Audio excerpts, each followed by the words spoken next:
Saint-Esprit, maintenant et toujours. Dans les siècles des siècles. Amen. Alléluia. Roi du ciel, consolateur, Esprit de vérité, toi qui es partout présent, toi qui emplis tout, trésor de grâce et donateur de vie, viens et demeure en nous. Purifie-nous de toute souillure et sauve nos âmes. Toi qui es bonté. Roi du ciel consolateur, Esprit de vérité, toi qui es partout présent, toi qui emplis tout, trésor de grâce et donateur de vie, viens et demeure en nous. Purifie-nous de toute souillure et sauve nos âmes. Toi qui es bonté.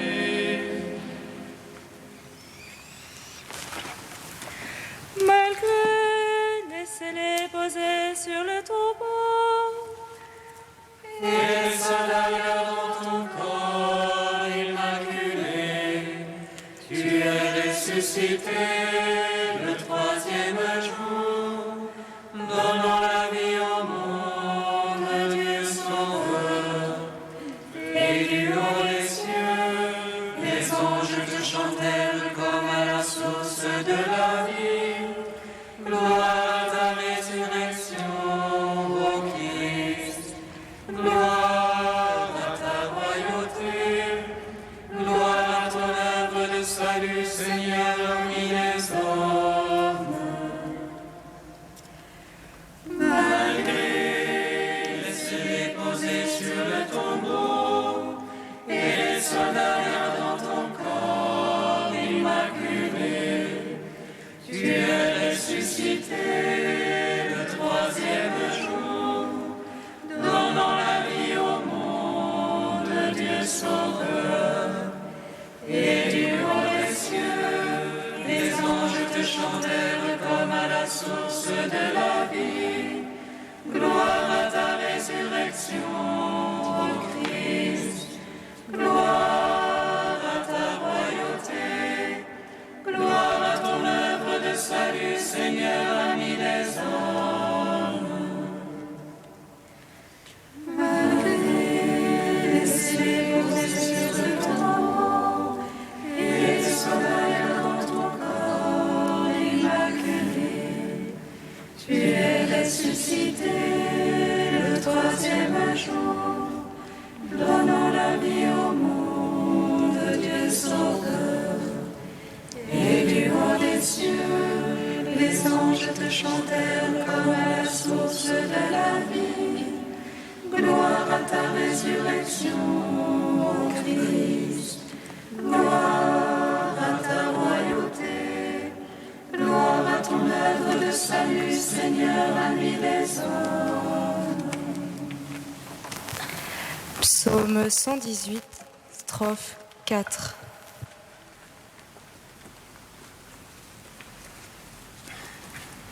sur les chemins de ta parole, Seigneur, t'as mis mon cœur au large. Sur les chemins de ta parole, Seigneur, tu as mis mon cœur au large. Mon âme est collée à la poussière. Vive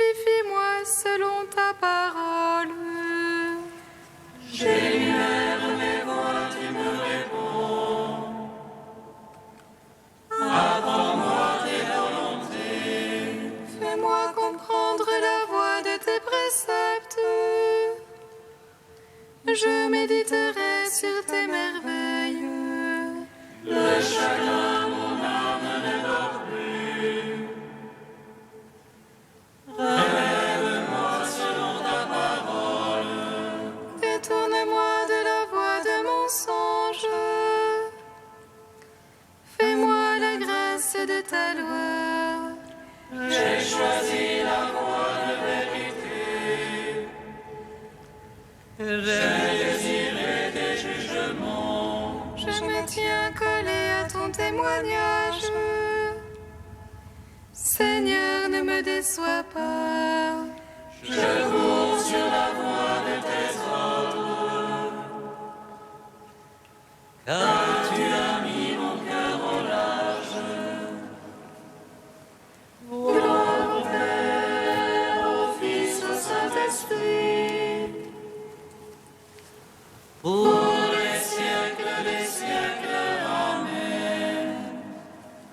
Sur les chemins de ta parole, Seigneur, tu as mis mon cœur au large.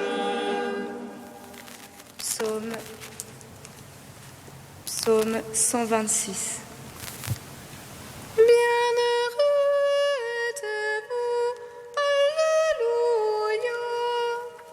À vous sont révélés les mystères du royaume des cieux.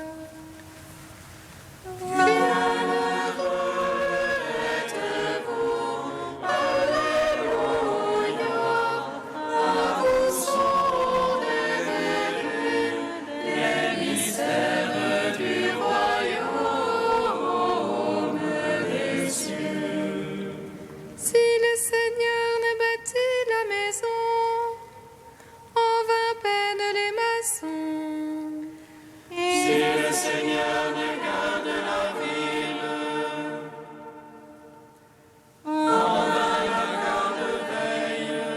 En vain tu avances ton lever, en vain tu retardes ton coucher. mangeant le pain des douleurs,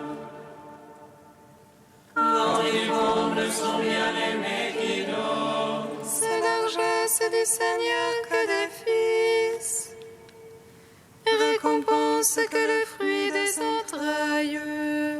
Comme flèche dans la main du héros, ainsi les fils de la jeunesse. Heureux celui qui de ses traits a pu remplir son carquois. Sur la place quand il vient au conteste, il tient tête à ceux qui l'attaquent. Gloire au Père, au Fils, au Saint-Esprit, pour les siècles des siècles. Amen. Bienheureux êtes-vous, Alléluia. À vous sont révélés les mystères du royaume des cieux. Psaume 127. Heureux qui craint le Seigneur et marche en ses voies. De la barre de tes mains tu profiteras pour ton aise et bien-être. Ton épouse une vigne fructueuse au cœur de ta maison. Tes fils des plants d'olivier alentour de la table. Voilà de quel bien sera béni celui qui craint Dieu. Que le Seigneur te bénisse de Sion tous les jours de ta vie. Puisses-tu voir Jérusalem dans le bonheur et voir les fils de tes fils faits sur Israël. Gloire au Père, au Fils, au Saint-Esprit, pour les siècles des siècles. Amen. Bienheureux êtes-vous, Alléluia. À vous sont révélés les mystères du royaume.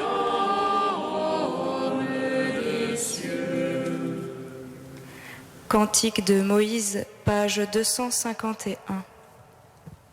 Écoute, ciel, je vais parler, et la terre entendra ce que dit ma bouche.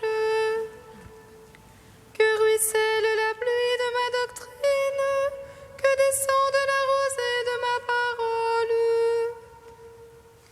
Comme des ondées sur la verdure, comme les averses sur l'herbe. C'est le nom du Seigneur que j'invoque, vous magnifiez votre Dieu. Le rocher parfait est son œuvre, car toutes ses voies sont justice.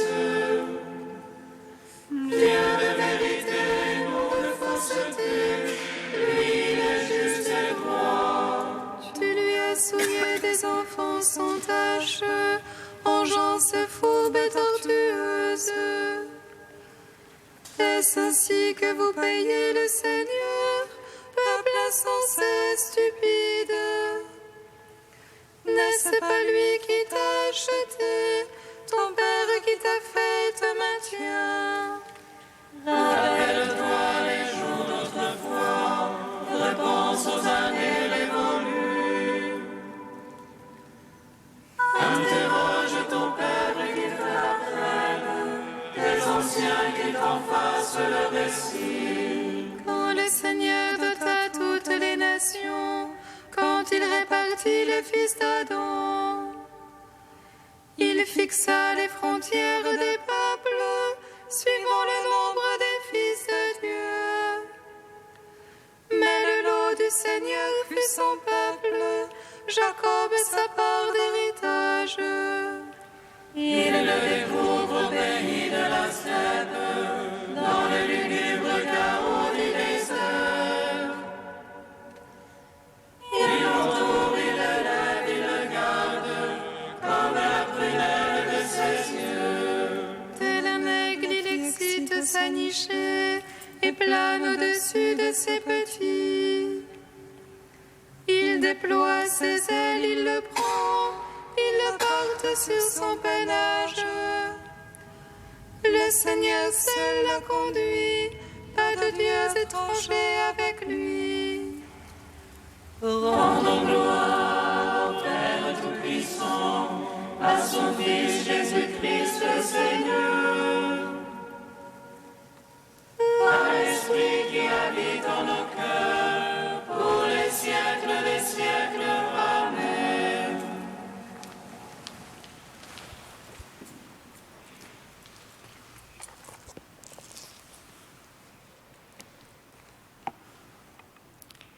Du Père Conrad de Mester, mon âme a soif de toi. L'Écriture nous offre un récit qui suggère combien il faut être réceptif et silencieux pour rencontrer Dieu. Élie est invité à se tenir sur la sainte montagne et Dieu se manifeste à lui, non pas dans le vent fort et puissant, ni dans le tremblement de terre, ni dans le feu, mais dans le bruissement d'un souffle tenu. La parole de Dieu est tendre et sainte.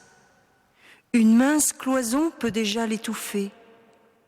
Dieu ne s'impose pas, ne crie pas, ne cogne pas à notre porte.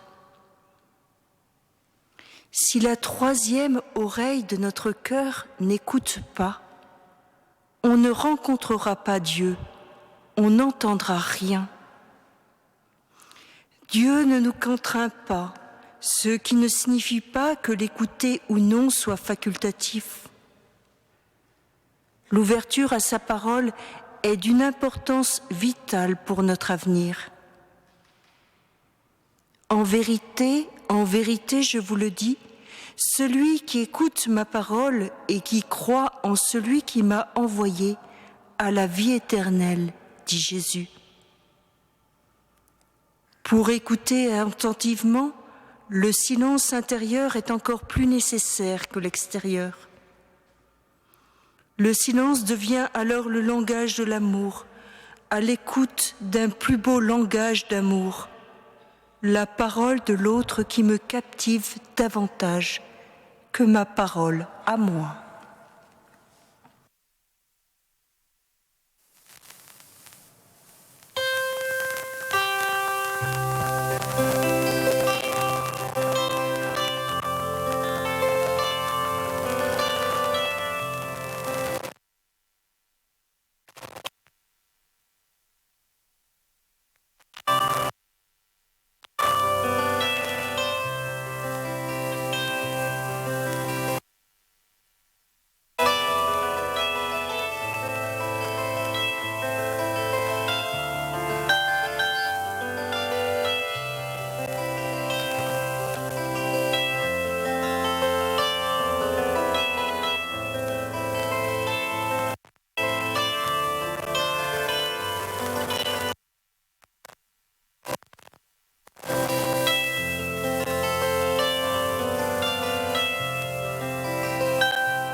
Bienheureux êtes-vous, Alléluia. À vous sont révélés les mystères du royaume des cieux.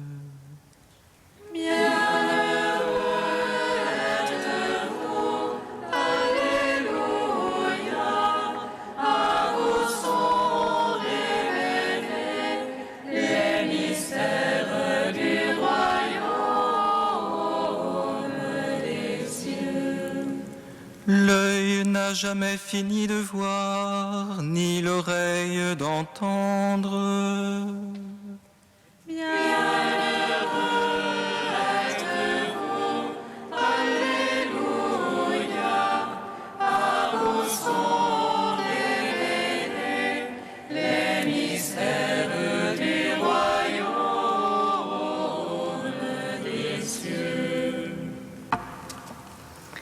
Lecture du livre de l'Ecclésiaste. Vanité des vanités, disait l'Ecclésiaste. Vanité des vanités, tout est vanité. Quel profit l'homme retire-t-il de toute la peine qu'il se donne sous le soleil ? Une génération s'en va, une génération arrive, et la terre subsiste toujours. Le soleil se lève, le soleil se couche. Il se hâte de retourner à sa place, et de nouveau il se lèvera. Le vent part vers le midi, il tourne vers le nord, il tourne, et il recommence à tournoyer. Tous les fleuves vont à la mer, et la mer n'est pas remplie. Dans le sens où vont les fleuves continuent de couler. Tout discours est fatigant, on ne peut jamais tout dire. L'œil n'a jamais fini de voir, ni l'oreille d'entendre. Ce qui a existé, c'est cela qui existera. Ce qui s'est fait, c'est cela qui se fera. Il n'y a rien de nouveau sous le soleil. Y a-t-il une seule chose dont on dise « Voilà enfin du nouveau » ? Non, cela existait déjà dans les siècles passés. Seulement, il ne reste pas de souvenirs d'autrefois. De même, les événements futurs ne laisseront pas de souvenirs après eux. Gloire à toi, Seigneur, gloire à toi. Gloire à toi, Seigneur, gloire à toi.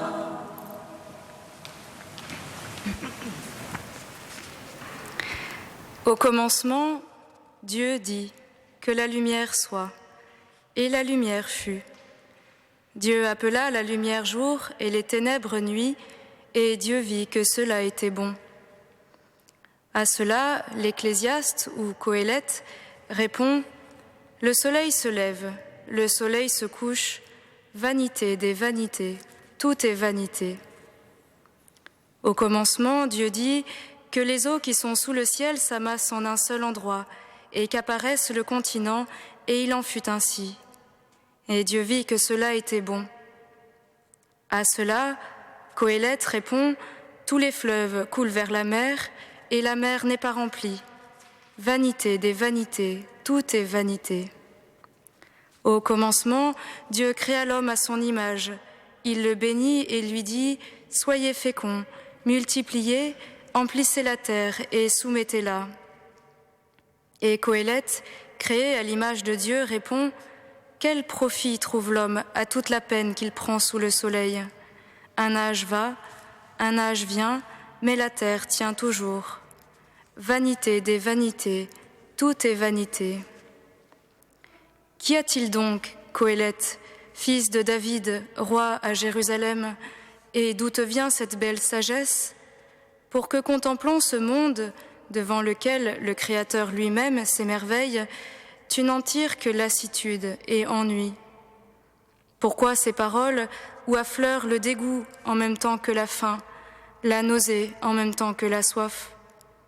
Car en vérité, tu as faim, tu meurs de faim, toi dont l'œil n'est pas rassasié de ce qu'il voit, ni les oreilles saturées de ce qu'elles entendent. Comme par désenchantement, Dieu semble s'être retiré de sa création. Et alors, à tes yeux, Ecclésiaste, l'univers, privé de sens et d'intelligibilité, s'est dénoué, disloqué. Cet univers, qui criait par chacun de ses atomes la présence de Dieu, tout d'un coup s'est tu pour toi, et alors tu ne parviens plus à en saisir le sens. Le voici réduit à tes yeux à une simple juxtaposition d'éléments, à une mécanique sans âme se répétant indéfiniment. Et toi, désabusé, tu t'assieds sur les ruines de ton univers et tu répètes « Vanité des vanités, tout est vanité ». Me vint une lassitude extrême et me parut plus simple de me dire que j'étais comme abandonnée de Dieu, car je me sentais sans clé de voûte et rien ne retentissait plus en moi. Elle s'était tue, la voix qui parle dans le silence, et ayant gravi la tour la plus haute, je songeais « Pourquoi ces étoiles ?» J'étais pareille à une maison inhabitée, j'étais somme d'épis et non plus gerbe, et je connus l'ennui qui est d'abord d'être privé de Dieu. Ces paroles que Saint-Exupéry met dans la bouche du héros de Citadelle sont postérieures de plus de 20 siècles à celles de Qoéleth. Mais quelle proximité entre ces deux expériences qui n'en sont qu'une au fond. Je connus l'ennui qui est d'abord d'être privé de Dieu. Il ne faudrait pas se tromper, frères et sœurs, sur la vraie nature de cette expérience.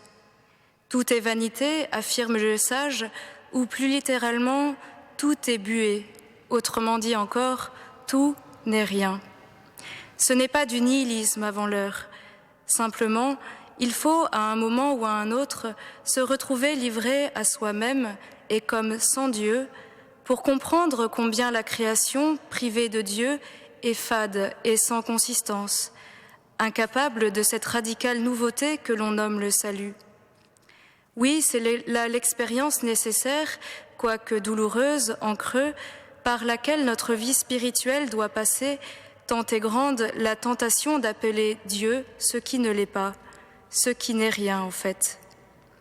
Alors, à ce prix seulement, éclatera pour nous l'incroyable nouveauté de l'irruption de Dieu dans notre histoire, par l'incarnation du Christ, lui qui unit en lui le rien de la créature au tout du Créateur.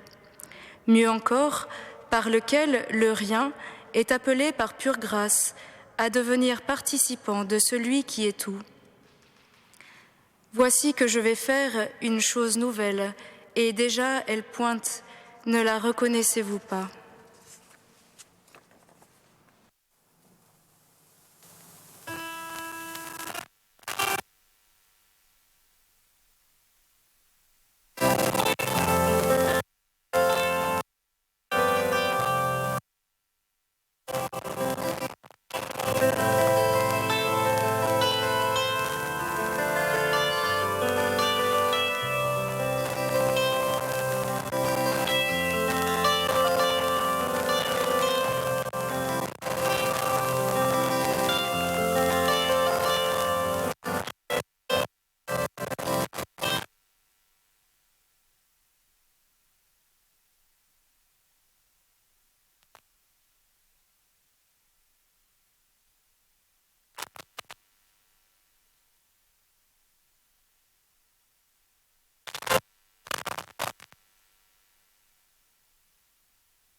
Nous te prions, Seigneur, ami des hommes. Nous te prions, Seigneur, ami des hommes. Pour les personnes âgées, pour ceux qui les assistent, Seigneur, nous te prions. Enseigne-nous la compassion et accorde-leur ta bonté. Nous te prions, Seigneur, ami des hommes. Pour les personnes retenues en otage à travers le monde et pour leurs ravisseurs, Seigneur, nous te prions. Ouvre les cœurs au respect humain et à la paix. Nous te prions, Seigneur, ami des hommes. Pour le pape et les évêques, appelés à enseigner et à conduire ton Église, donne-leur ta force et ta charité. Nous te prions, Seigneur, ami des hommes.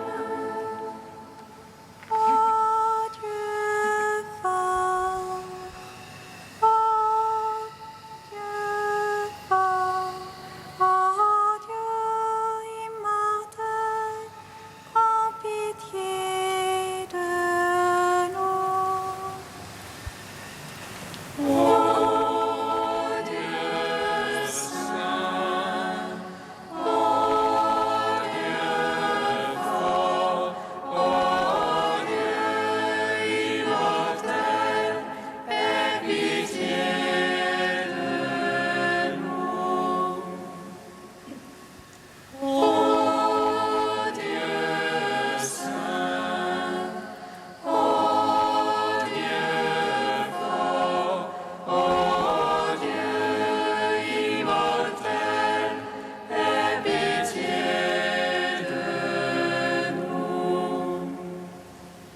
Gloire au Père, au Fils et au Saint-Esprit, maintenant et toujours et dans les siècles des siècles. Amen. Dieu immortel, aie pitié de nous. Ô Dieu saint, ô Dieu fort, ô Dieu immortel, aie pitié de nous. Comme nous l'avons appris du Sauveur et selon son commandement, nous osons dire: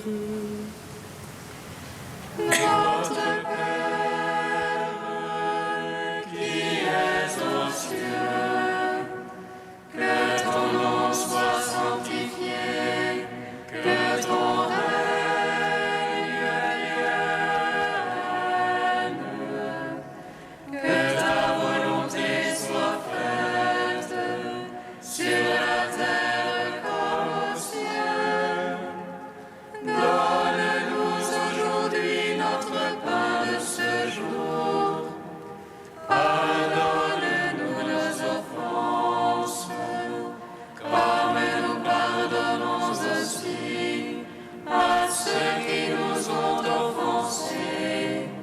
Et ne nous soumets pas à la tentation, mais délivre-nous du mal. Car c'est à toi qu'appartiennent le règne, la puissance et la gloire pour les siècles des siècles. Amen.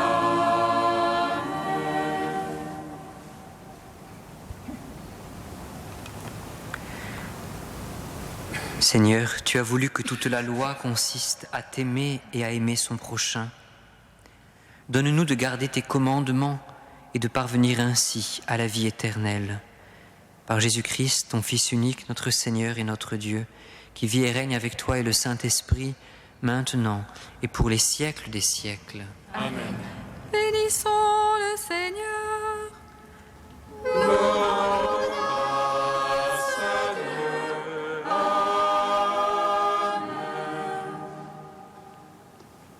l'ange annonça à Marie qu'elle serait la mère du Sauveur. Et elle conçut de l'Esprit Saint. Réjouis-toi, Marie, pleine de grâce, le Seigneur est avec toi. Tu es bénie entre les femmes, et Jésus, le fruit de ton sein, est béni. Voici la servante du Seigneur. Qu'il me soit fait selon ta parole. Réjouis-toi, Marie, pleine de grâce, le Seigneur est avec toi. Tu es bénie entre les femmes, et Jésus, le fruit de ton sein, est béni. Et le Verbe s'est fait chair. Et il a